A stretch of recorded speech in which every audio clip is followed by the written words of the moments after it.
Bismillahirrahmanirrahim. Assalamualaikum warahmatullahi wabarakatuh. Alhamdulillahirabbil alamin.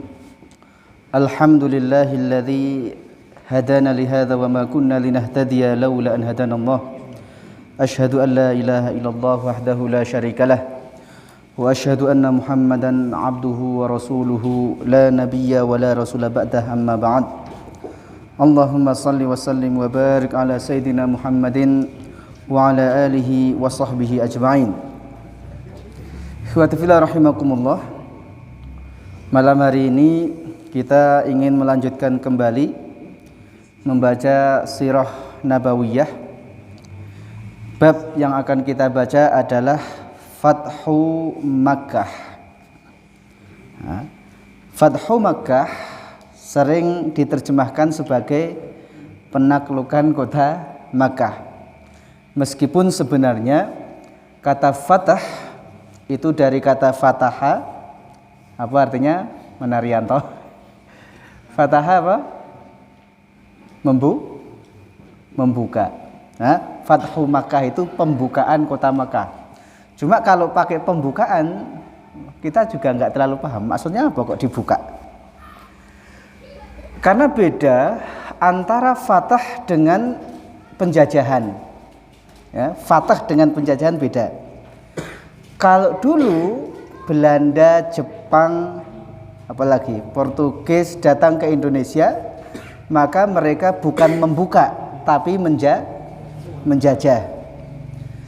Kalau menjajah, maka mereka ketika masuk ke satu negara, mereka akan ambil kekayaan negara itu, lalu dibawa pulang ke negaranya.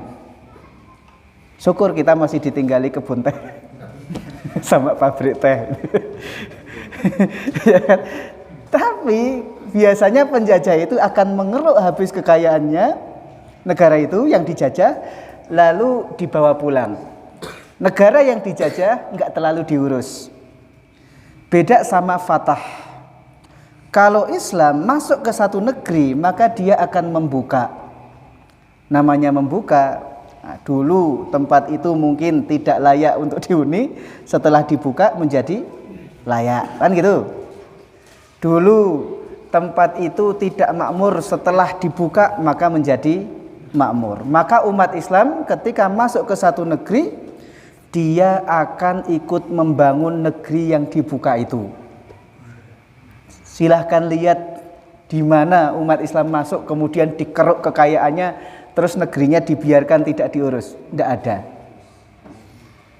Umat Islam masuk ke Mesir, umat Islam masuk ke Afrika, umat Islam masuk ke Syam. Ketika umat Islam masuk, maka yang dilakukan adalah fatah. Dibuka, dibangun. Bahkan ketika umat Islam masuk ke Andalusia, ke Spanyol, Portugal itu dulu juga dibangun. Sampai-sampai seorang ahli sejarah barat mengatakan, seandainya dulu umat Islam tidak kalah dalam pertempuran Bilatus Syuhada, maka Eropa jauh lebih indah dibandingkan Eropa hari ini. Kalau kita melihat sekarang Eropa itu indah, tapi mereka sendiri mengatakan seandainya dulu umat Islam itu tidak kalah, maka Eropa akan jauh lebih indah dibandingkan Eropa sekarang. Cuma sayangnya kalah. Ketika umat Islam masuk ke daerah, kalau Spanyol sudah dikuasai, Portugal sudah, Kepulauan Sisilia, Italia sudah, masuk ke Prancis Selatan kalah. Pertempuran Bilatus Syuhada. Nah, jadi itu. Maka Islam kalau masuk ke satu negeri itu tidak merusak, tidak ngambil mengeruk kekayaan lalu dibawa pergi, tempatnya dibiarkan, tidak. Tapi dia akan ikut membangun daerah yang baru dibuka itu. Itu bedanya. Fathu Makkah. Fathu Makkah ini sebenarnya rentetan peristiwanya itu kita harus memulai dari Sulhul Hudaibiyah. Dulu pernah kita bahas. Orang Quraisy dengan kaum muslimin itu pernah membuat perjanjian yang nanti disebut dengan Sulhul Hudaibiyah. Di mana isi perjanjian itu adalah kedua pihak sepakat untuk damai selama 10 tahun. Nah, ini Sulhul Hudaibiyah terjadi pada tahun berapa Hijriah?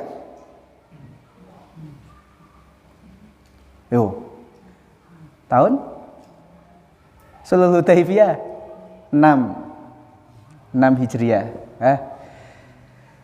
Semua sepakat 10 tahun kita damai. Perjanjian kedua, kabilah Arab mereka boleh gabung dengan pihak manapun. Yang mau gabung dengan orang-orang Quraisy di Makkah dipersilahkan, yang gabung dengan kaum muslimin di Madinah juga dipersilahkan. Dan kalau sudah memilih bergabung ke salah satu pihak, maka tidak boleh ada saling serang menyerang. Kalau ada yang menyerang kabilah yang sudah bergabung kepada pihak tertentu, maka dia dianggap telah melanggar perjanjian. Nah, yang terjadi adalah ada dua kabilah di Makkah yang dulunya itu mereka nggak pernah akur, perang terus, yaitu Bani Bakr dan Bani Khuza'ah. Bani Bakr dan Bani Khuza'ah ini perang terus.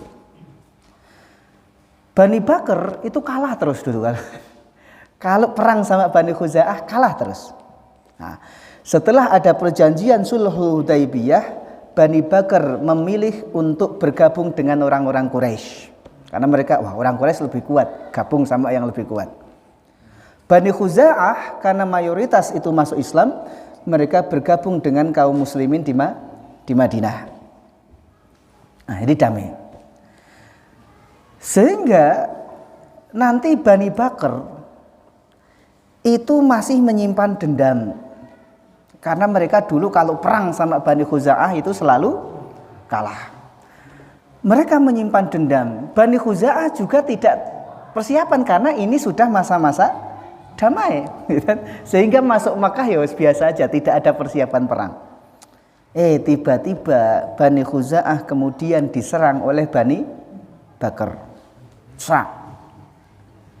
Bani Bakr ketika nyerang minta bantuan orang-orang Quraisy, terutama yang muda-muda.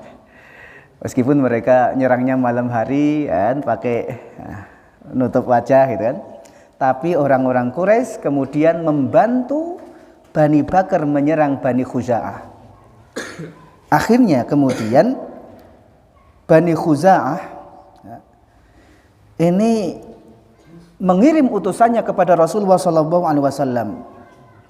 Seorang penyair yang diutus, lalu sampai di Madinah dia mengucapkan syairnya, di mana dalam syair itu menceritakan bagaimana mereka dibantai dalam keadaan rukuk, dalam keadaan sujud. Tapi pakai syair. Kami dibantai ruk'an sujada, dalam keadaan rukuk dan dalam keadaan sujud. Mendengar itu Rasulullah paham. Maka kemudian Rasulullah mengatakan, kamu akan ditolong. Nah, kamu akan ditolong. Berarti orang Quraisy sudah melanggar perjanjian. Mereka menyerang Bani Khuza'ah padahal mereka tahu Bani Khuza'ah sudah menyatakan diri bergabung dengan kaum muslimin. Berarti sama saja orang Quraisy sudah menyerang kaum muslimin. Maka batal perjanjian itu. Orang Quraisy tahu, ini masalah, gitu kan? Ini masalah, berarti kita sudah melanggar perjanjian. Gimana caranya? Maka ada usulan. Udah gini aja, temui kaum muslimin, minta diat aja, minta diat. Tapi juga, kalau minta diat nanti mereka minta banyak sekali, nggak mau. Akhirnya kemudian diusulkan, ya udah, nggak usah dijelaskan peristiwa itu, tapi datang saja utusan kita, minta diperbaharui perjanjian. Perbaharuan perjanjian. Maka diutuslah pimpinan Quraisy saat itu, yaitu Abu Sufyan. Abu Sufyan datang ke Madinah. Di sana sudah ketemu dengan orang-orang Bani Khuza'ah. Meskipun ya tidak ketemu. Kemudian Abu Sufyan ini ingin mencari cara bagaimana biar bisa membujuk Rasulullah SAW untuk memperbarui perjanjian. Maka yang dilakukan oleh Abu Sufyan, dia pergi ke rumah salah satu istri Rasulullah dan juga merupakan putri Abu Sufyan. Salah satu putri Abu Sufyan itu nanti ada yang menjadi istri Rasulullah. Siapa? Siapa? Loh, sejarahnya emang salah satu putri Abu Sufyan yang menjadi istri Rasulullah, Ummu Kulsum, Ummu Habibah, kan? Nah, ini Abu Sufyan kan pinter, dia biasa negosiasi antar negara kan, biasa ke Afrika, ke Syam seperti itu. Maka kalau suaminya mungkin sulit ditembus, maka yang ditarget siapa? Istri ya gitu. Karena ini suami biasanya akan takluk, sekuat-kuatnya suami akan takluk di tangan istri kan gitu. Maka ya udah lewat istrinya gitu. Kebetulan salah satu istri Rasulullah itu juga putrinya sendiri. Tapi Abu Sufyan lupa. Putrinya ini memang putri beliau, tetapi dia adalah orang yang beriman. Masuklah Abu Sufyan ke rumah putrinya itu, dipersilahkan. Di rumah putrinya itu ada tikar, ada karpet atau tikar lah. Abu Sufyan mau duduk langsung digulung tikernya sama putrinya beliau sendiri. Abu Sufyan marah, kenapa engkau gulung? Ini bapakmu datang bertamu gitu. Engkau tidak layak duduk di tempat yang biasa diduduki oleh Rasulullah. Kau masih kafir. Tidak layak orang kafir duduk di tempat yang biasa diduduki oleh Rasulullah. Orang beriman sebenarnya bangga dengan keimanannya. Apalagi ya sudah tahu ini karena tadi pengkhianatan orang-orang Quraisy. Akhirnya Abu Sufyan datang nekat menemui Rasulullah, dicuekin sama Rasulullah. Ini orang hianat kan? Ya, meskipun nanti Abu Sufyan terus masuk Islam juga menjadi pahlawan yang luar biasa dalam membela agama Islam. Tapi ini sebelum masuk Islam, dicuekin sama Rasulullah, nggak dianggap. Akhirnya siapa ini yang bisa? Dicari orang terdekat Rasulullah. Siapa? Abu Bakar. Abu Bakar ditemui, dia minta agar diperbarui perjanjian. Abu Bakar, ma'ana bifa'il, saya enggak mau. Ditemui Umar. Umar diminta untuk membujuk Rasulullah agar mau memperbarui perjanjian. Ya, semua tahu Umar. Apa jawab Umar? Wallahi lau lam ajid illa dzur lajahadtukum bih. Kata Umar, demi Allah, seandainya saya tidak memiliki senjata kecuali hanya seekor semut, saya lawan kamu. Seandainya saya, wahai Abu Sufyan, seandainya saya nggak punya senjata, saya cuma ada semut, saya lawan kamu pakai seekor semut. Umar, ketemu Utsman nolak, ketemu Ali, wah sama, dipermainkan. Jadi pembesar Quraisy, orang nomor satu Quraisy saat itu sangat terhina gitu kan, sangat terhina. Ya karena Quraisy sendiri yang melanggar perjanjian, umat Islam tidak mungkin melanggar perjanjian yang sudah dibuat. Maka kemudian Abu Sufyan pulang ke Mekah dalam keadaan terhina. Terhina. Dan pemimpin suku yang paling kuat di Arab minta diperbarui perjanjian, nggak ada yang nanggepi, terhina. Nah, kemudian Rasulullah SAW mengumumkan ya, bulan Ramadan. Jadi Fathu Makkah itu terjadi di bulan Ramadan tahun 8 Hijriah. Rasulullah mengumumkan pasukan, ayo semuanya kumpul bersiap, tapi tidak dijelaskan kemana perginya. Nggak ada yang tahu. Nggak ada yang tahu. Bahkan ketika Abu Bakar As-Siddiq radhiyallahu an masuk ke rumah putrinya yaitu Aisyah, maka beliau melihat Aisyah sedang mempersiapkan bekal untuk Rasulullah. Maka Abu Bakar nanya, "Wahai Aisyah, kayaknya Rasulullah mau safar. Iya. Kemana? Demi Allah saya nggak tahu. Nah, itu kadang tidak semua rencana itu harus disampaikan kepada semua orang. Kadang ada rencana-rencana yang itu biar kita yang tahu. Maka Muhammad Al-Fatih itu pun kadang melakukan itu. Kadang Muhammad Al-Fatih itu memerintahkan pasukan berangkat kemana? Nggak tahu, pokoknya berangkat. Panglima ngomong berangkat, berangkat. Pokoknya ke utara, jalan ke utara, nggak usah banyak nanya. Bahkan Muhammad Al-Fatih, seandainya ada selembar jenggotku yang tahu, akan aku cabut jenggotku itu. Seperti ya, jadi kadang memang bapak-bapak perlu sesekali curhat sama istri. Tapi tidak semua permasalahan itu harus diomongkan ke istri. Ada hal-hal yang bapak rencanakan sebaiknya disembunyikan dari istri. Bapak tahu nggak mana yang perlu dibagi sama istri, mana yang itu cukup bapak yang tahu, gitu kan? Itu kadang seperti itu. Nabi Muhammad SAW menyembunyikan pasukan siap-siap. Terkumpullah 10.000 orang, 10.000 orang, jumlah yang sangat banyak. Lalu berangkat. Kalau lihat peta, kalau Rasulullah di Madinah, Mekah di sebelah mana Madinah? Selatan. Harusnya kalau memang itu tujuannya ke Makkah, maka langsung ke arah selatan. Maka lihat Rasulullah SAW strateginya adalah pengen kejutan. Jadi untuk membuka Makkah itu harus dengan cara kejutan. Rasulullah memerintahkan pasukan berjalan ke arah timur. Ya kan?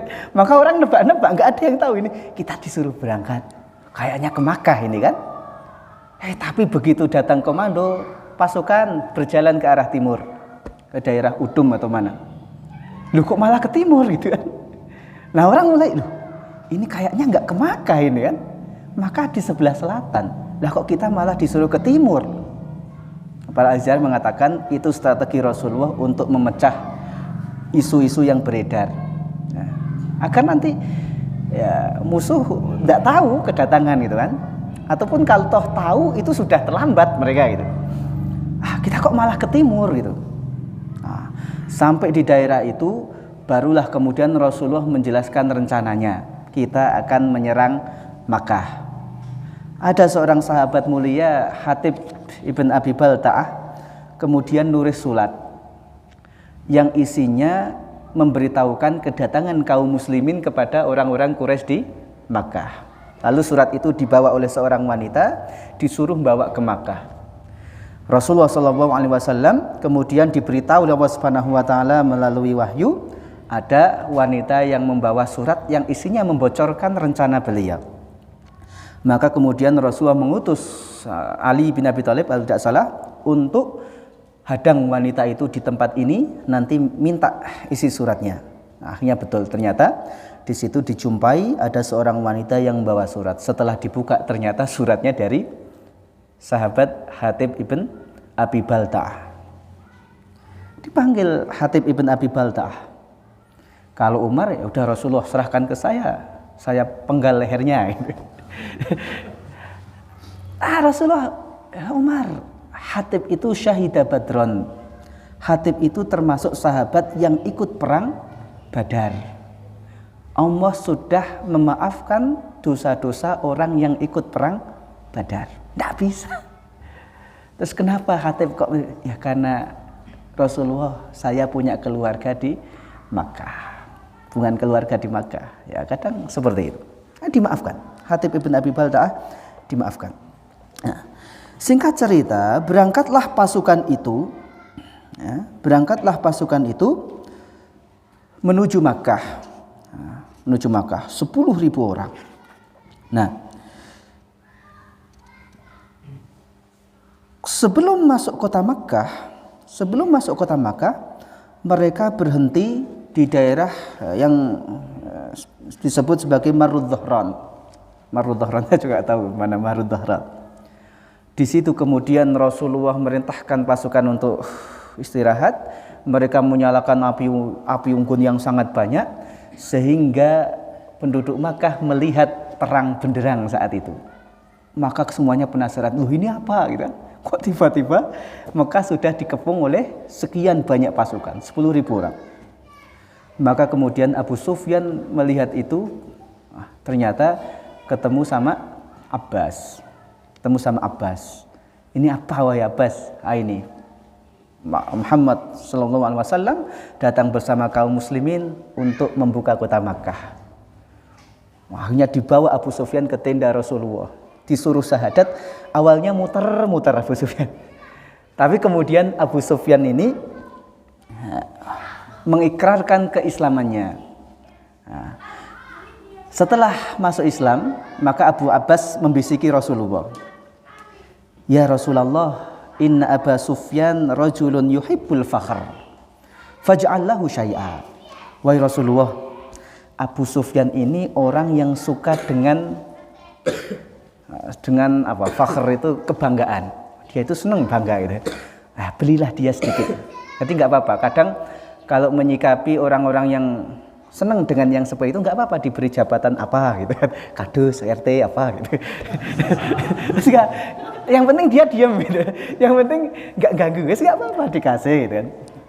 Abu Sufyan kata Abbas, wahai Rasulullah, Abu Sufyan itu orang yang senang sekali dengan kebanggaan kayak gitu. Berilah dia apa gitu kan. Akhirnya Rasulullah kemudian mengatakan, Abu Sufyan, kamu pulang ke Makkah, nanti umumkan. Barang siapa yang masuk rumahnya Abu Sufyan, maka dia aman. Wah kan bangga, siapapun yang masuk rumah saya aman, tidak boleh dibunuh. Barang siapa yang masuk ke Baitul Haram, ke masjid, ke Ka'bah, aman. Barang siapa yang menutup pintu rumahnya aman. Artinya di pintu rumah, di rumah sendiri pun aman, tapi Abu Sufyan tetap disebut. Barang siapa yang masuk rumah Abu Sufyan aman. Padahal di rumah masing-masing pun ya tetap aman selama tidak ngelawan gitu.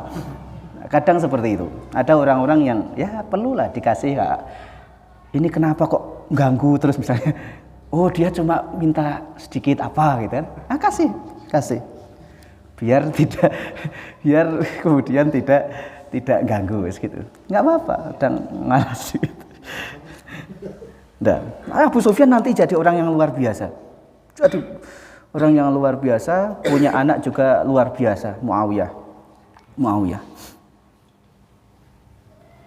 Nah, sebelum Abu Sufyan balik ke Makkah, Abbas diperintahkan Abbas tahan Abu Sufyan di pintu lembah. Kalau ada lembah, ini ada celah lembah, Abu Sufyan disuruh ditahan di situ, biar dia ngelihat pasukannya lewat satu-satu gitu. Nah, nanti umat Islam itu ketika mau masuk Makkah itu dibagi-bagi. Sayap kanan nanti dipimpin oleh Khalid bin Walid. Sayap kiri dipimpin oleh Zubair bin Awam. Nanti ada pasukan infanteri atau kavaleri, istilahnya apa? Yang tengah itu nanti dipimpin oleh Abu Ubaidah bin Jarrah. Rasulullah juga nanti memimpin pasukan. Orang-orang Ansor ini nanti dipimpin oleh Sa'ad ibn Ubadah. Dilewat. Jadi Abu Sufyan disuruh ditahan di situ, di celah lembah. Satu pasukan lewat. Abbas ini siapa? Oh ini Bani ini dengan pasukannya. Ini semua ditunjukkan. Maka Abu Sufyan udah ini kesempatan untuk ngelawan lagi sudah tidak ada. Memang harus dijatuhkan serendah-rendahnya sehingga tidak lagi ada niatan untuk berontak. Enggak bisa ngelawan ini sudah, maka enggak kuat kita ngelawan. Sampai kemudian giliran Sa'ad ibn Ubadah. Sa'ad ibn Ubadah ini pemimpin Ansor, sahabat Ansor. Ketika Sa'ad ibn Ubadah lewat di depan Abu Sufyan, apa kata Sa'ad ibn Ubadah? Al-yaum yaumul malhamah, al-yaum tustahallul Ka'bah. Wah, Abu Sufyan udah ketakutan ngelihat pasukan sekian banyak, mentalnya down. Sa'ad ibn Ubadah malah bilang, Abu Sufyan, hari ini hari peperangan besar. Hari ini Ka'bah dihalalkan. Yang tadinya haram perang di tanah haram, hari ini dihalalkan. Wah, Abu Sufyan malah ditakut-takuti. Maka Abu Sufyan ngomong sama Rasulullah, gitu kan?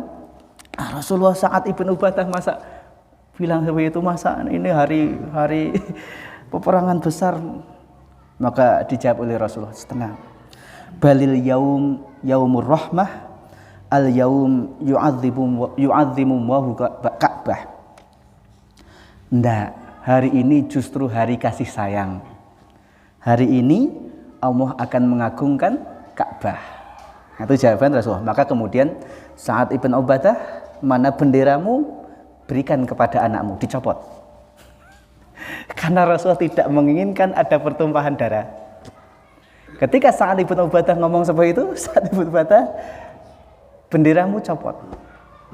Nah, tapi kasihkan anakmu. Artinya ya enggak terlalu ini kan. Kalau kasihkan orang lain mungkin dendam, singgung kan. Anakmu wes enggak apa-apa. Nah, ini masih anak juga. Siapa? Qais kalau enggak salah, Qais ibn Sa'ad ibn Ubadah.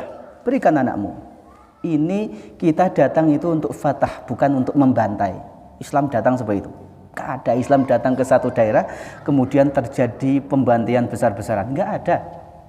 Mau membaca sejarah manapun. Yang paling dekat Islam masuk ke Indonesia. Ada berapa orang yang dibantai karena enggak mau masuk Islam? Enggak ada. Enggak ada. Islam masuk Baitul Maqdis, nggak ada pembantaian. Beda ketika kemudian Baitul Maqdis direbut dari tangan Islam. Maka para ahli sejarah mengatakan kuda-kuda saat itu, darah-darah menggenang setinggi lutut kuda perang. Berapa yang dibantai hari itu. Tapi ketika Salahuddin Al-Ayyubi, dinasti Ayyubiyah, itu juga menarik, kalian baca atau biografi Salahuddin itu. Salahuddin itu kan akrab sama penguasa Fatimiyah yang sebenarnya Syiah. Tapi Syiah yang sudah ratusan tahun berkuasa di Mesir, Al-Azhar. Itu pendirinya adalah dinasti Fatimiyah, Syiah dulunya. Kemudian ditutup oleh Salahuddin Al-Ayyubi hanya dalam beberapa tahun saja, tanpa menimbulkan banyak gejolak, tanpa pertumpahan darah. Nah, lalu Salahuddin Al-Ayyubi kemudian masuk ke Baitul Maqdis, buka Baitul Maqdis, tidak ada pertumpahan darah, pembantaian, tidak ada. Seperti itu. Nah, sampai mana tadi? Pasukan dibagi, kemudian masuk ke Makkah. Nanti semuanya akan ketemu di Safa. Semua pasukan masuk dari arah bawah, dari arah atas, tapi titik temu kita ada di Safa. Maka relatif tidak ada perlawanan saat itu ketika umat Islam masuk ke Makkah. Yang terjadi hanya sedikit perlawanan yang dipimpin oleh Ikrimah bin Abi Jahal. Itu mengumpulkan beberapa pemuda yang dilawan pasukannya Khalid. Nah, terjadi ya pertempuran, kemudian belasan orang meninggal, terus Ikrimah lari. Nah, Ikrimah sama Khalid ini dulu ketika belum masuk Islam, Khalid belum masuk Islam, maka ini dua orang yang kalau bahasa kita geng misalnya, ini geng paling atas gitu kan. Karena Khalid itu anaknya Al-Walid ibn al-Mughirah, Ikrimah itu anaknya Abu Jahal. Orang tuanya mereka itu orang-orang sangat kaya dan punya jabatan. Anaknya buat geng, itu pasti geng utama gitu. Anak sultan bener. Tapi saat itu dipertemukan sudah dalam posisi yang berbeda. Khalid sudah masuk Islam, Ikrimah belum. Tapi tadi keimanan, maka terjadi. Meskipun ya enggak sampai kemudian perang kayak Badar atau enggak. sekitar berapa belasan orang kalau nggak salah, panah-panahan mati, terus lari. Ikrimah ini sebenarnya termasuk orang yang nanti oleh Rasulullah boleh dibunuh di kapanpun, dimanapun dijumpai. Iya, maka Ikrimah lari. Kemudian Ikrimah akhirnya dimaafkan, dan juga nanti menjadi salah satu panglima yang luar biasa juga dalam Islam. Ikrimah, si Abu Jahal, boleh orang tuanya Abu Jahal, tapi melahirkan anak seorang Ikrimah. Apa itu? Nah, maka kemudian terbukalah Makkah saat itu. Rasulullah SAW kemudian masuk ke Ka'bah. Wa haulahu 360 sonama. Sebagian mengatakan di sekitar Ka'bah saat itu sudah ada sekitar 360 berhala. 360 berhala. Maka kemudian berhala itu satu persatu dirobohkan oleh Rasulullah. Ja'al haqqu wa zahaqal batil. Innal batila kana zahuqa. Telah datang yang hak, maka kebatilan itu akan pergi. Jadi kalau untuk mengusir kebatilan itu, kita harus mendatangkan yang hak dulu. Kalau kita belum bisa mendatangkan yang hak, maka kebatilan itu tidak akan pernah pergi. Ya? Ini kita harus ngasih solusi dulu, baru nanti yang salah itu akan pergi. Ja'al haq wa zahaqal batil. Kemudian masuklah Rasulullah bersama beberapa sahabat. Nah, masuk Ka'bah. Di antara sahabat yang ikut masuk di situ adalah sahabat Bilal ibn Rabah. Bayangkan, kita membayangkan kondisi saat itu. Orang-orang Makkah, pembesar Makkah saat itu dikumpulkan di sekitar Ka'bah. Rasulullah dan beberapa kaum muslimin masuk ke Ka'bah. Di antara yang ikut masuk adalah Bilal ibn Rabah. Bilal yang dulu cuma seorang budak, Bilal yang dulu disiksa oleh pemuka-pemuka Quraisy itu, Bilal dulu yang dikata-katain macam-macam, hari ini kebalikannya. Maka hati-hati kalian yang suka membuli kawannya. Kalian yang suka membuli kawannya. Siapa yang sering dibully? Raihan. Raihan. Kalian sekarang bully kawannya Raihan, dibully-bully. Ternyata 10 tahun Raihan jadi bupati Kerinci. Kalian mau ngomong apa coba? Hati-hati, jangan ngelihat sekarang. Hati-hati. Bilal dulu dibully, tidak cuma dibully, disiksa, ya kan? Bilal disiksa, direndahkan, nggak dianggap manusia. Tapi hari itu Allah balik. Bilal masuk Ka'bah bersama Rasulullah. Orang-orang Quraisy yang dulu merasa bangga itu sekarang ada di bawah, nggak tahu nasibnya mau diapain kan gitu. Hati-hati, tenang aja Han. Buktikan, 10 tahun ke depan kamu di posisi apa? Ya, kita nggak tahu. Orang itu ke depannya jadi apa? Nggak tahu. Saya pernah punya adik kelas itu UN nggak lulus dia di pondok itu, nggak lulus. Merantau ke sana sini gitu. Terakhir saya ketemu di Jakarta itu mau kemana? Mau ke gedung DPR. Waduh, saya gedung DPR apa? Mau ketemu, dia mau nemui tokoh-tokoh itu. Ternyata selama merantau ini, dia ketemu.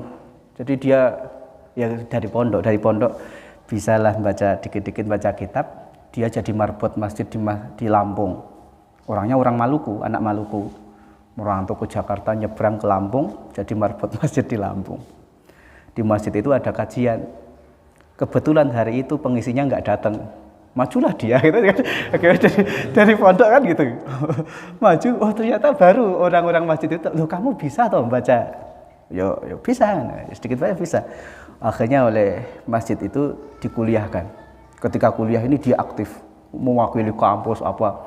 Wah keluar negeri itu biasa deh. Ke Malaysia kemana biasa aja, ke gedung DPR itu biasa nemui tokoh-tokoh itu. Itu nggak lulus UN itu, adik kelas saya.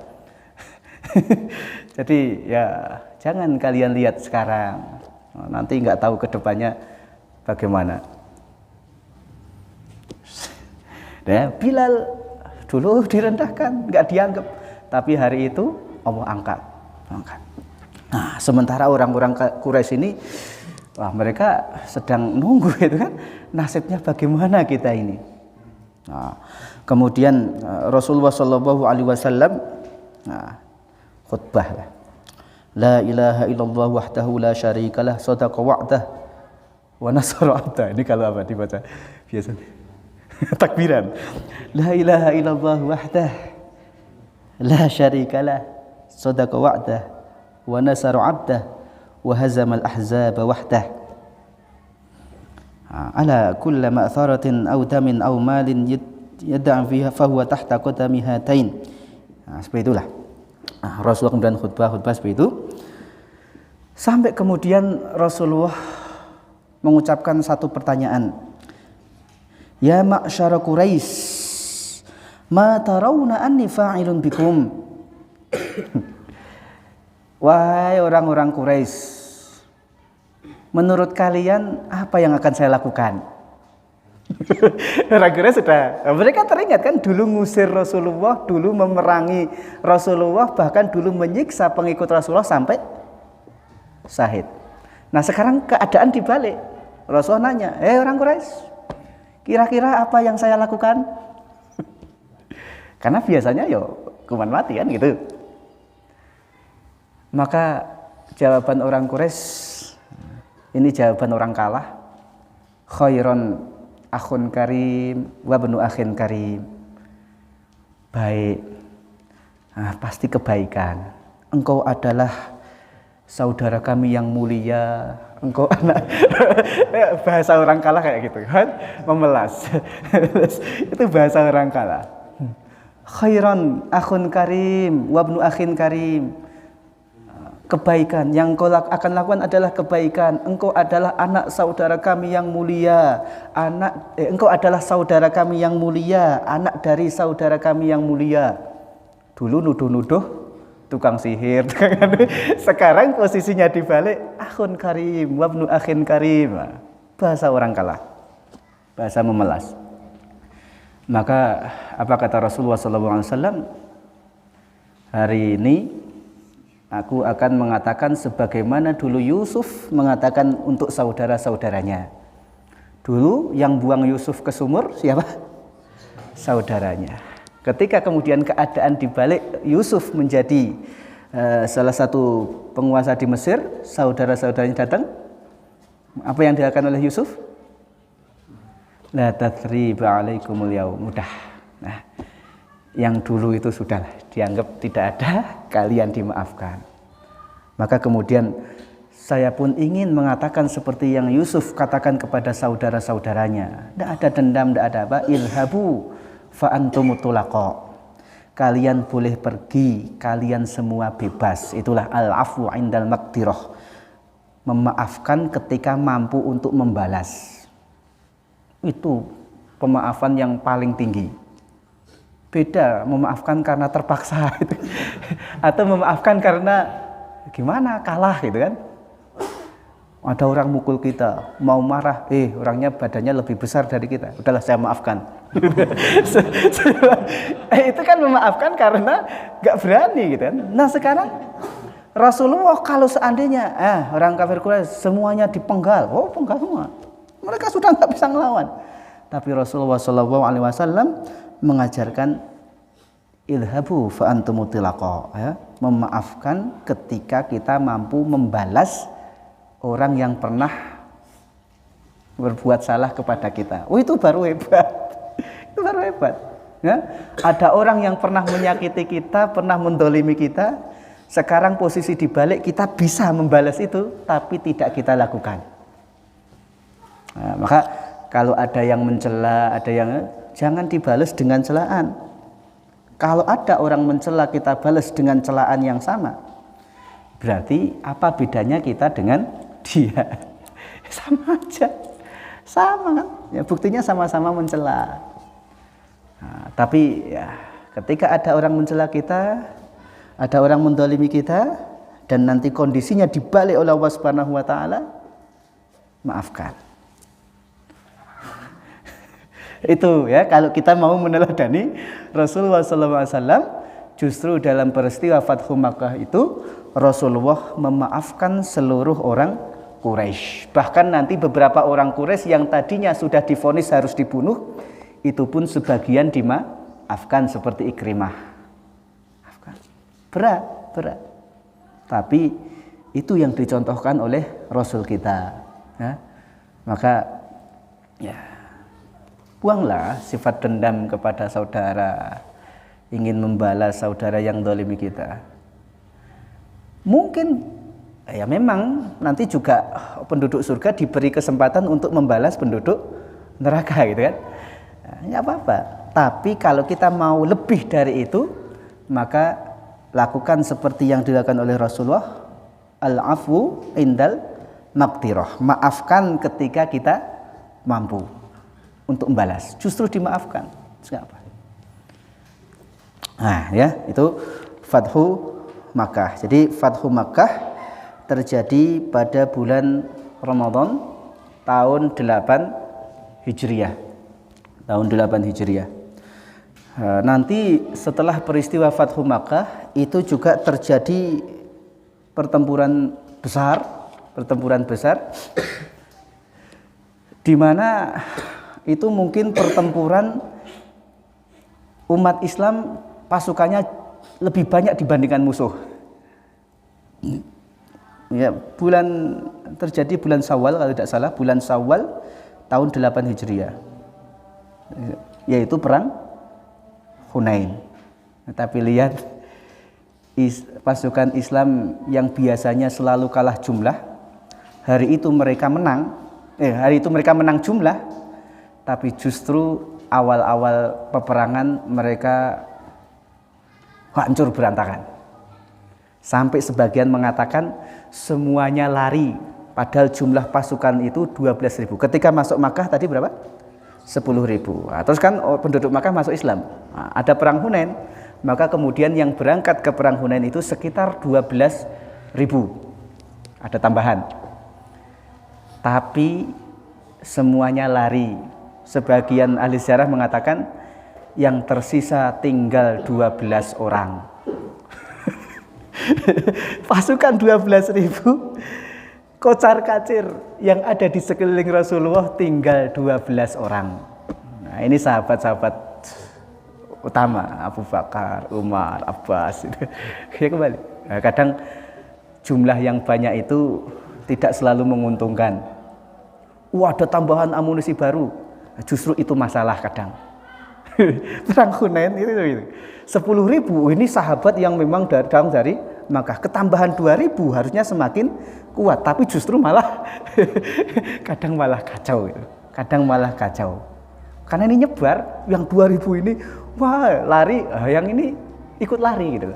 Tinggal 12 orang. 12 orang. Insya Allah kita bahas dalam kesempatan yang lain.